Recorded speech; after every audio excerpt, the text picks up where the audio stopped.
They told you to become a queen. They told you to sit on a throne, collect praise, rule the room, and wear your power where everyone could see it. But something in you rejected that script before you could explain why. You don't want crowns. You don't want followers. You don't want to perform strength for people who confuse noise with authority. You want silence that answers to no one. You want leverage without spectacle. You want control that doesn't need permission. That's why this video is dangerous. Because it doesn't flatter you. It doesn't sell you a fantasy of domination or popularity. It exposes the lie behind status and explains why Sigma females instinctively walk away from it. Sigma females are not queens. Queens need kingdoms. Kingdoms need crowds. Crowds need approval. Sigma females need none of it. They move like killers, not chaotic, not cruel, precise, calm, uninterested in applause, focused on outcomes, not optics. If you've ever felt bored by being admired, irritated by hierarchy, or exhausted by the expectation to be visible, you're not broken. You're wired differently.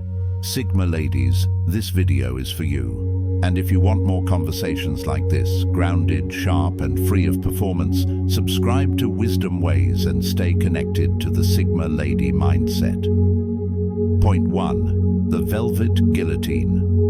Most people imagine rebellion as noise, arguments, speeches, public exits, announcements. Sigma females don't rebel like that. They remove themselves so quietly that by the time anyone notices, the system is already bleeding. The velvet guillotine is not confrontation, it's absence. A Sigma female doesn't try to reform the hierarchy she sees as pointless. She doesn't complain about unfair rules or expose the flaws in the system. She simply stops feeding it. Status systems depend on participation, on comparison, on reaction, on emotional investment. The moment you stop reacting, the blade drops. This is why Sigma females confuse people.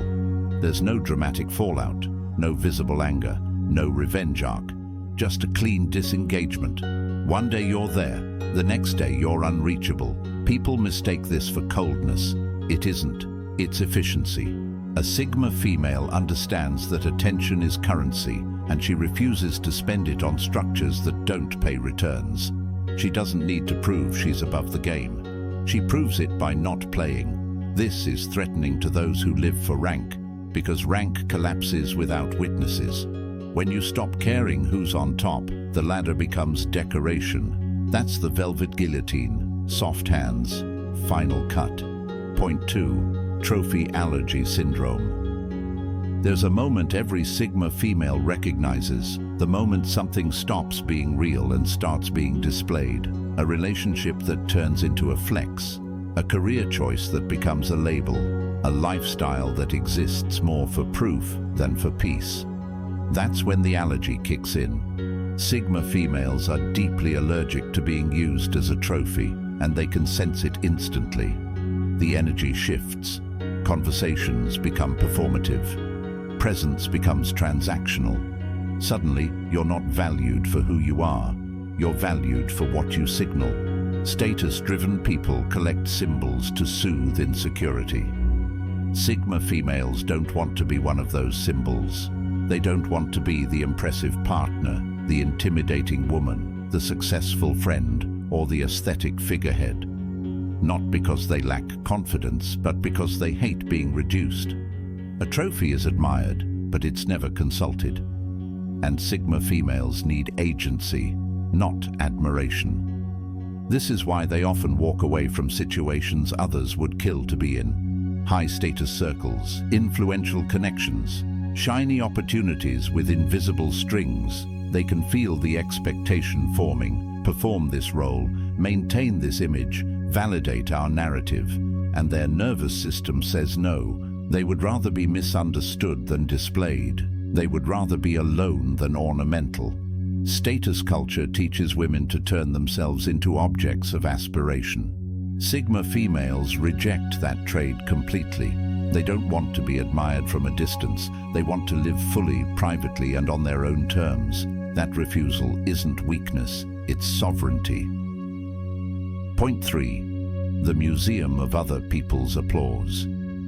Most people don't live in homes, they live in museums. Every decision is curated, every milestone is framed, every room is designed for visitors. Look at this, validate that, remember me. Sigma females feel suffocated in these spaces. They don't want their life to be walked through, commented on, or archived for public consumption. They want rooms that close, doors that lock, corners where no one is watching. A museum life looks impressive, but it's exhausting. You're always maintaining exhibits, always polishing identity, always anticipating reactions. Sigma females choose homes instead. A home doesn't need applause. It needs functionality, safety, comfort, truth. This is why Sigma females often appear minimalistic, private, or detached from trends. They aren't trying to be mysterious. They're trying to be unexposed. They understand that constant visibility erodes self-trust. When you live for applause, you slowly outsource your identity to the crowd. What they approve becomes what you are. Sigma females refuse that erosion. They build lives that make sense even if no one ever sees them. Habits that work without witnesses. Standards that hold without reinforcement. They don't document growth, they embody it. And that's why status culture finds them unsettling. You can't tour their life. You can't measure their worth. You can't tell how far ahead they are. There's no exhibit, no label, no guided tour, just locked doors and a woman who knows exactly why she closed them. Point 4. Social currency is counterfeit. Most status is a trade built on mutual pretending. I'll act impressed by you if you act impressed by me. I'll validate your image if you validate mine. I'll protect your illusion if you protect mine. Sigma females can smell this deal instantly. They know when admiration is real and when it's just a transaction to secure position. And once they see it, the value collapses, because social currency is not backed by anything solid. It's not integrity, it's not skill, it's not inner authority, it's perception, inflated and passed around like money printed by insecure minds. That's why status evaporates the moment the crowd changes. Sigma females don't invest in anything that requires constant group agreement to exist. They've seen how quickly the same people who praise you will forget you once your position slips. They've watched admiration turn into resentment the second you stop playing your assigned role. So they opt out. Not loudly, not bitterly, just deliberately.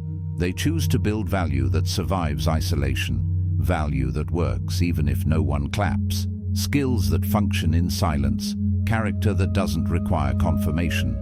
To status-driven people, this looks like arrogance or detachment. It's neither. It's risk management. Sigma females don't want their sense of worth tied to a currency they don't control. Point 5. The loud room test. Put a Sigma female in a loud room, not just noisy, symbolically loud. A room full of people ranking themselves, flexing, name-dropping, measuring, competing for dominance through volume, posture, and stories. Watch her closely. She doesn't rush to speak. She doesn't interrupt to assert. She doesn't rush to explain who she is. She gets quieter, not because she's intimidated, because she's running the test. The loud room test reveals everything a Sigma female needs to know: who is desperate, who is masking, who is dangerous, who is useful, who is irrelevant. Status-driven people talk to be seen. Sigma females listen to understand. They track inconsistencies, emotional reactions, power dynamics. Who needs validation? Who needs control? And while others are busy performing confidence, she's collecting leverage. This is why Sigma females are often underestimated in social hierarchies. Silence reads as weakness to people addicted to noise. They don't realize silence is where decisions are made. By the time a Sigma female speaks, she already knows the outcome she wants. And if the environment offers none, she disengages. No argument, no drama, no announcement. She simply stops showing up. The loud room fails her test. Point 6. The unbothered audit. Sigma females audit their lives the way surgeons review procedures. Cold, honest, ruthless when necessary. They ask questions most people avoid. What drains me after contact? What pulls me into comparison? What requires me to perform instead of exist? What makes me smaller, louder, or less precise? Status fails this audit almost immediately, because status demands maintenance, visibility, reaction, defense, explanation. It's never satisfied. It always wants more proof, more access, more alignment with expectations that aren't yours. Sigma females don't hate ambition. They hate unnecessary friction. Anything that steals focus without delivering depth is cut. They are not loyal to titles, labels, or roles that no longer serve their internal order. They are loyal to clarity. This is why they often make decisions that confuse others, leaving good situations, declining recognition, choosing paths that look like downshifts from the outside. But internally, it's an upgrade. Less noise, less obligation, more control. Unbothered is not a personality, it's a system. And status disrupts that system too often to be worth keeping. Point 7. The mirror with no filter. Most people chase status to avoid the mirror. They want reflections softened by applause, distorted by admiration, approved by consensus. Sigma females do the opposite. They stand in front of the mirror early, alone, without filters, without witnesses. They face their flaws before the world can use them. They confront their fears before hierarchy can exploit them. They build self-respect privately, so they don't need it publicly. This is why validation doesn't hook them. Praise doesn't intoxicate them. Criticism doesn't destroy them. Attention doesn't stabilize them. They've already seen themselves clearly. That kind of self-contact changes everything. When you know who you are without applause, status loses its leverage. You don't need it to feel real.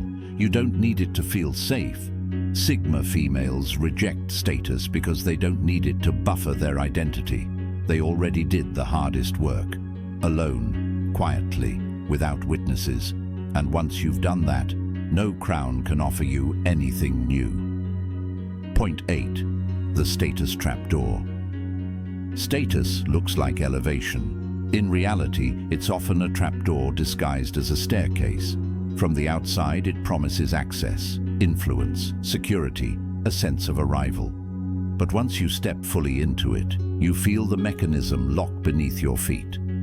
Sigma females sense this early. They notice how status slowly removes your right to change, how every position comes with an invisible contract. Stay consistent. Stay visible, stay aligned with expectations that are no longer yours. The higher the status, the smaller the margin for error. You can't evolve quietly. You can't retreat without explanation. You can't experiment without being watched.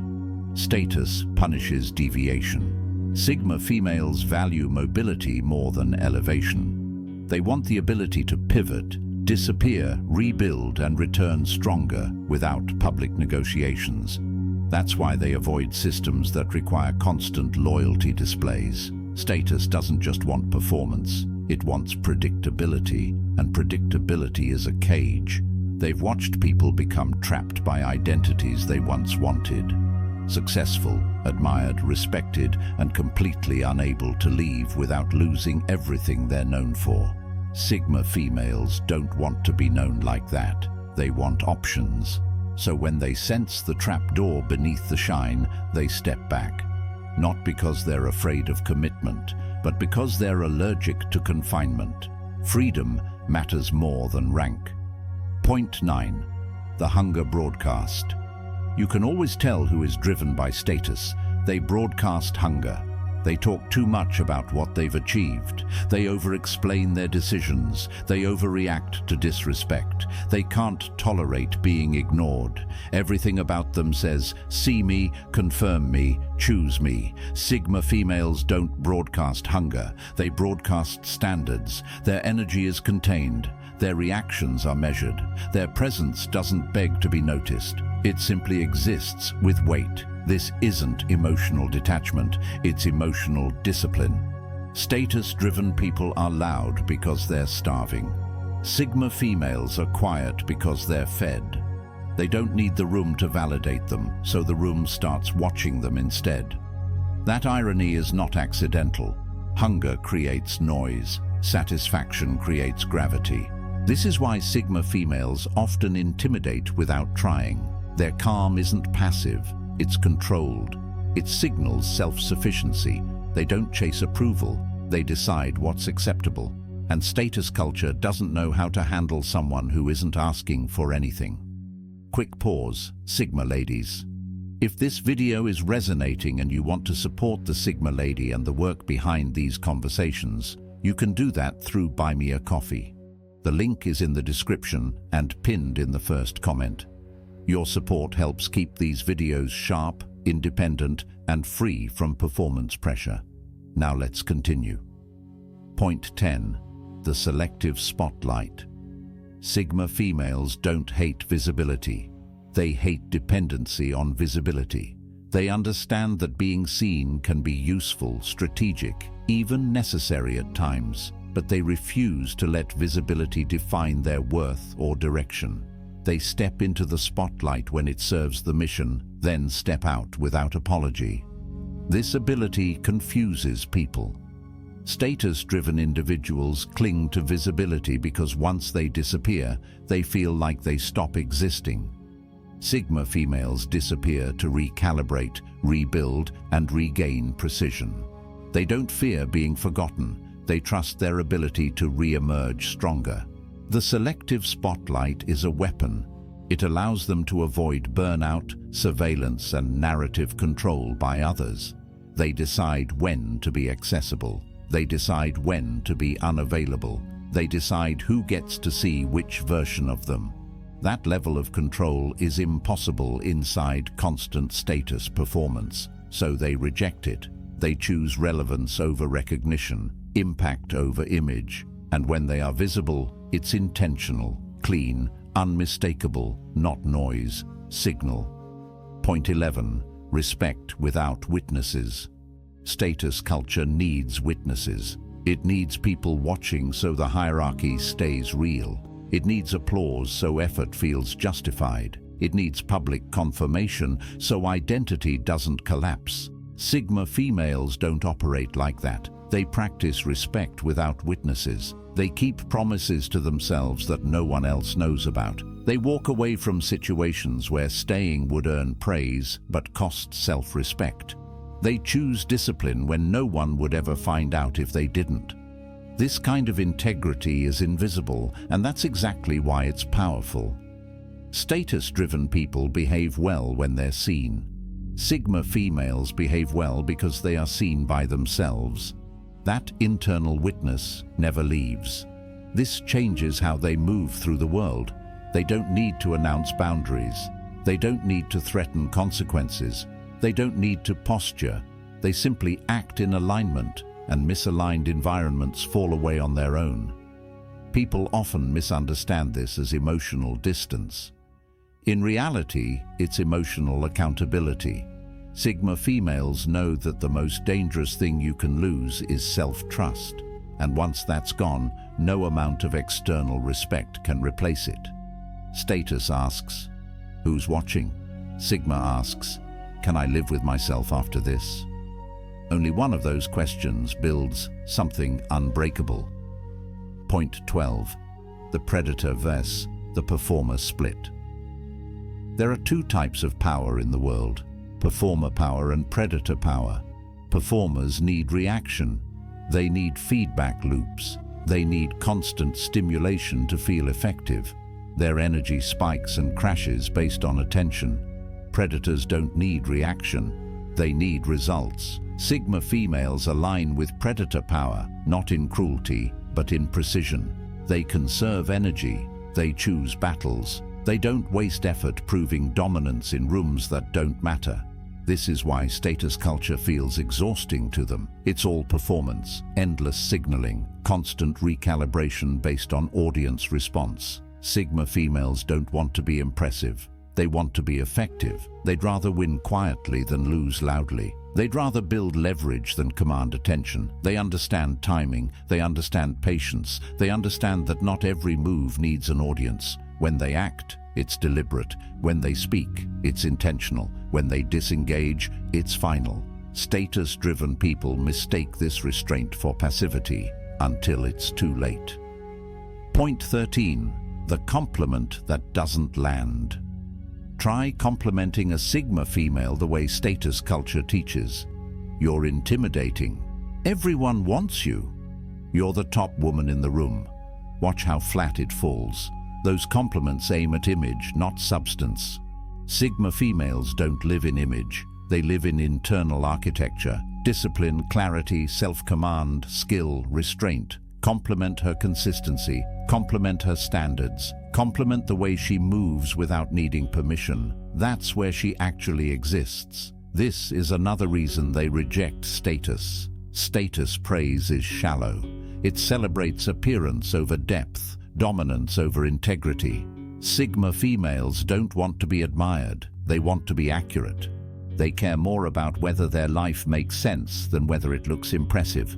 So when applause comes for the wrong reasons, they don't absorb it. They let it pass through, because being misunderstood is less painful than being reduced.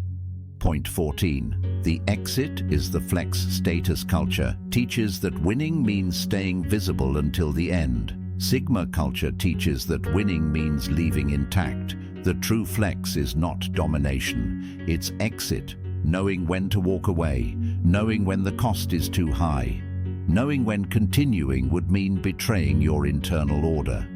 Sigma females leave games that others are addicted to winning. They exit conversations that go nowhere. They exit environments that demand performance. They exit identities that no longer fit, and they don't announce it. People left behind call them cold, arrogant, detached, difficult. Those labels are not insults. They are grief. Grief that someone refused to stay on the treadmill. Sigma females don't chase status because they understand this truth early. If something requires you to abandon yourself to keep it, it was never power. Leaving with your nervous system intact, your time protected, and your self-respect untouched is the highest form of control. Sigma ladies, remember this. Status is a costume, power is internal order. Freedom is being able to leave without asking permission. You were never meant to be crowned. Crowns attract eyes, expectations, and hands that want to adjust you. Crowns turn women into symbols, responsibilities, and property of the crowd. You were meant to be uncontained. That's why you reject status without even trying. That's why popularity feels hollow. That's why hierarchy feels childish. That's why applause makes you restless instead of satisfied. You don't want to be admired. You want to be accurate. You want your life to make sense when no one is watching. Sigma females don't dominate rooms. They outgrow them. They don't win games. They recognize traps. They don't prove strength. They preserve it. And yes, this path is lonely at times. Quiet paths always are. But loneliness is lighter than a life spent performing for people who don't know you. You don't need a title to be dangerous. You don't need visibility to be real. You don't need approval to move forward. Move clean, move intentional, move in silence when needed. This is the Sigma lady signing off, not with a wave, not with a smile, but with a closed door, steady breath, and full control of her next move. Until we meet again, stay sharp, disappear on purpose. If you want to support the Sigma lady and help keep these videos independent, deep, and uncompromised, you can do that through Buy Me a Coffee. The link is in the description and pinned in the first comment. Thank you for supporting work that doesn't perform, doesn't flatter, and doesn't kneel.